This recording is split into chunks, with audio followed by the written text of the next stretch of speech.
Wat 'n voorreg om weer vanmôre saam met jou stil te word met God se woord.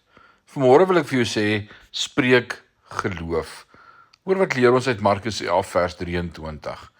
Jesus sê, dit verseker ek julle, julle kan vir hierdie berg sê, mag God jou oplig en in die see gooi. En dit sal so gebeur. Al wat nodig is dat julle regtig sal glo en nie in julle harte twyfel nie. Het Jesus vir ons gesê om te bid dat die probleem, hindernisse of berg wat dreigend voor ons opdoem, verwyder mag word? Nee. Het hy vir ons gesê om die woord te bestudeer sodat dit verwyder mag word? Nee. Hy het gesê, sê vir die berg dat jy verwyder moet word, en dit sal in die see gegooi word. Ons hoor dikwels dat gebed dinge verander, maar dis nie heeltemal waar nie. Geloof verander dinge. Gebed verander ons. Jesus het nie gesê, as jy 'n berg teekom, bid dat dit weg mag wees nie. Nee, hy het gesê, hê geloof in God en sê dan mondelings, hoorbaar vir die berg om verwyder te word. Spreek geloof. Waarom is verbalisering so belangrik? Waarom het Jesus vir ons gesê om hardop met die berg te praat? Waarom sê Paulus vir ons om met die mond te bely dat Jesus die Here is, in Romeine 10 vers 9 en 10. Waarom sê die skrywer van Hebreërs vir ons dat wanneer die belofte aan ons gegee word, ons dit met vrymoedigheid moet uitspreek, in Hebreërs 13 vers 6. Want dit is wanneer geloof inskop.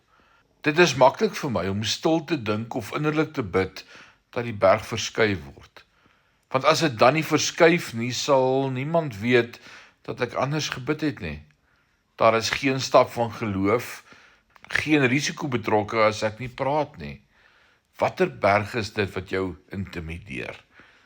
Vrees oor 'n ongeredde kind, depressie oor 'n besigheid wat op die punt staan om onder te gaan, bekommernis oor 'n siek liggaam of 'n gebroke hart.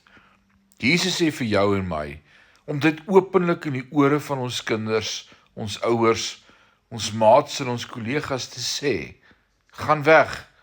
Dit was immer soos Jesus dit self in die ore van sy disippels gedoen het, dat die verhoog vir hulle gereed was om te glo.